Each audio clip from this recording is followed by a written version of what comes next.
guys, welcome to Brian's Man Cave. So today's kind of an interesting question. It's one that actually popped up on the Facebook Atari Age group. And, I read the question and it was basically, was Pac-Man a bad game on the Atari 2600? Now, I'm going to talk a little bit about, as it were, when it came out. Not necessarily is it overall a bad game, especially towards today's standards. You almost can't compare it. You can't sit there and talk about an Atari 2600 game and compare it to today's stuff. What we have today, the Xbox and all that other stuff. Or even some of the homebrews that came out. Because, we got an unfair advantage here when it comes to these homebrews. In the case of the homebrewers have more time, they have more tools, they have more knowledge, more stuff available, that type of thing. Plus, hardware costs and memory costs and all that were completely different.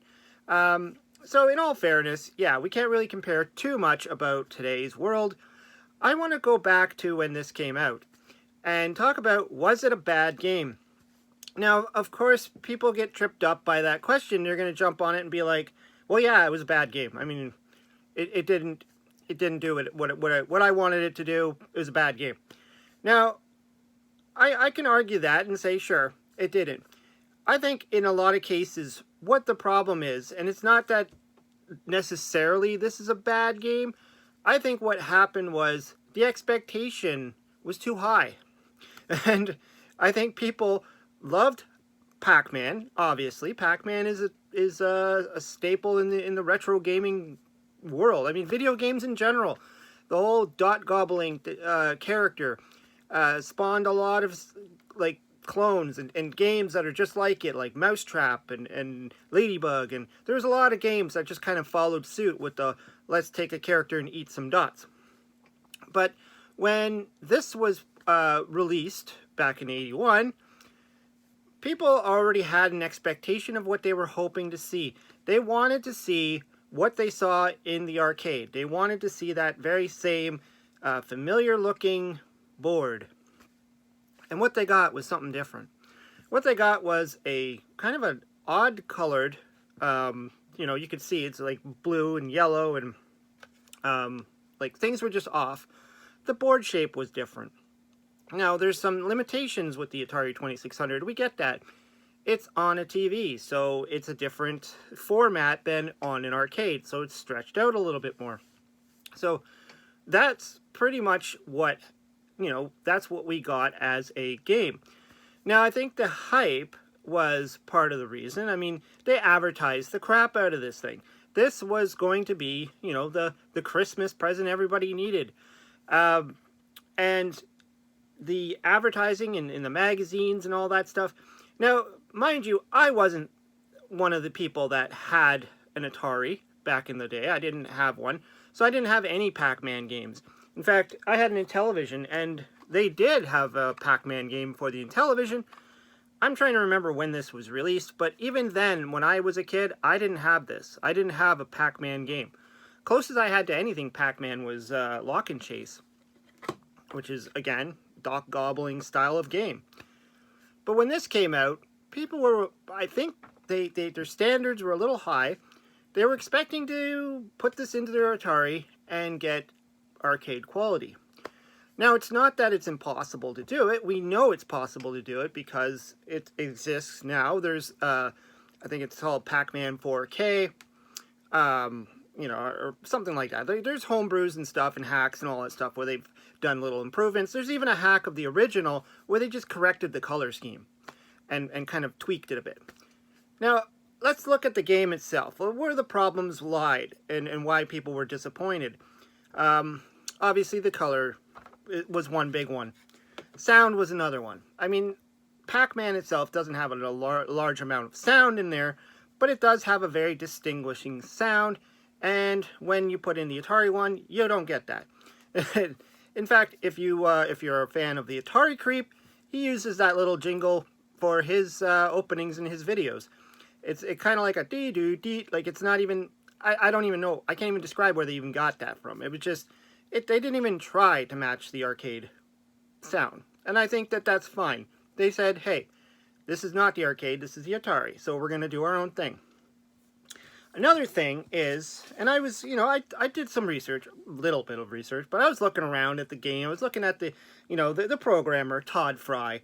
I looked back at what else he did, and he didn't have a whole lot. He had a bunch of prototypes.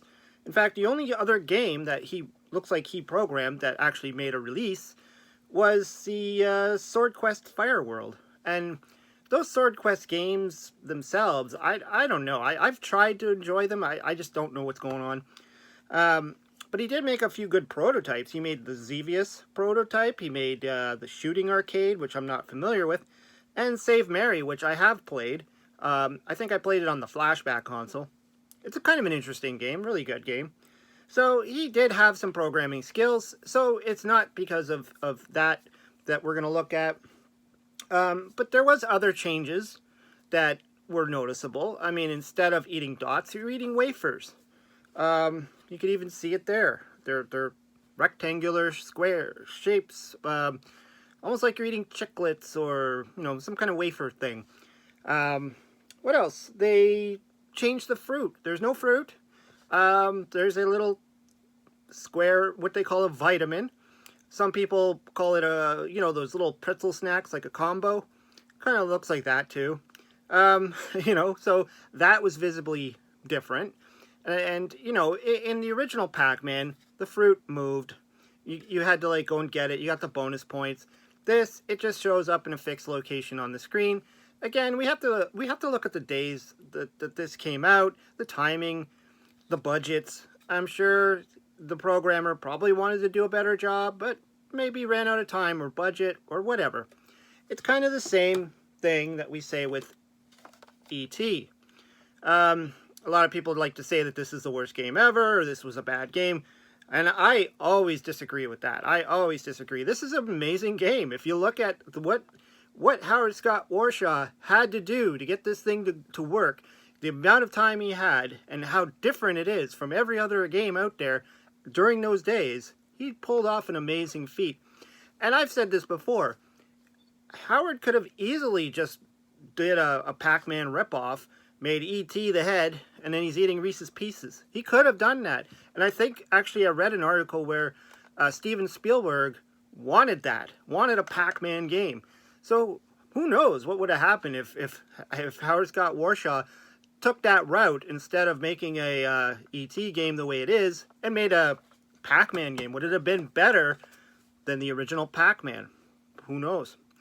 Now, that's not to say that other Pac-Mans didn't exist. I mean, we did get Miss Pac-Man, which kind of made up for the lack of this Pac-Man. The stuff that was kind of wrong. This one has kind of the flickering sprite problem. So the ghosts in this one, they flicker. And from what I understand, it's the way they tried to, move the sprites around, multiplex them, whatever you want to say. Just didn't work. It didn't work out. The sprites almost become invisible. The ghosts, you can barely even tell that they're colored. They look like they're all the same shade, and they just disappear a lot. And, you can kind of correct it with modern systems and emulation and all other stuff. And again, I think there was a hack where somebody did kind of correct that issue. But if you were to get into Miss Pac-Man, yeah, they fixed a lot of it. You can tell the ghosts. There was even this one, Junior Pac-Man. Now, given that these came out in later dates and later times, but the Pac-Man on the Atari 2600, 81, there was some impressive games already out for the system, so what happened there? It's a good question. They could have actually done a little bit better, for sure. But I guess we got to go back to what this whole video is about, and was it a bad game? No, I don't think it was a bad game. I don't think it is a bad game. I've played this when I was a kid. I didn't own it. I played it on my friend's Atari. I didn't mind it. To me, it was Pac-Man. I was like, this is pretty cool. Sure, it does kind of get repetitive, obviously, at the end. You're playing the same board over and over again. Nothing ever changes. There's no intermission screens. There's no title screen. So it can get a little bit boring, depending. If you're one of those players that likes to go for high score, sure. So, to kind of wrap this all up, no, it's not a bad game. I think it was just, there was too much expectations for such a big, iconic game.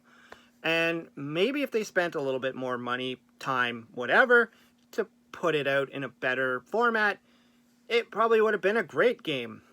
It's not a bad game because it works. You can play it. It doesn't stop working. It doesn't crash. It doesn't, maybe it'll crash if you play it for 10 hours straight, but it's got no issues. Pac-Man goes smoothly. He eats the dots as he's supposed to. The ghosts come after you. It's got its own challenge. Sure, it doesn't look like the arcade. But let's be fair. A lot of them didn't. I mean, they couldn't. They tried, and they couldn't. They didn't have the time. They didn't have the money. Anyways, I'd like to hear what you have to say. Throw some comments down below. Maybe even do a reaction video to this, because that would be funny. I'd like to hear what you say. Maybe correct me and say I'm wrong and say it was a bad game, and give me the reasons why you think it is a bad game, because I really don't think it is.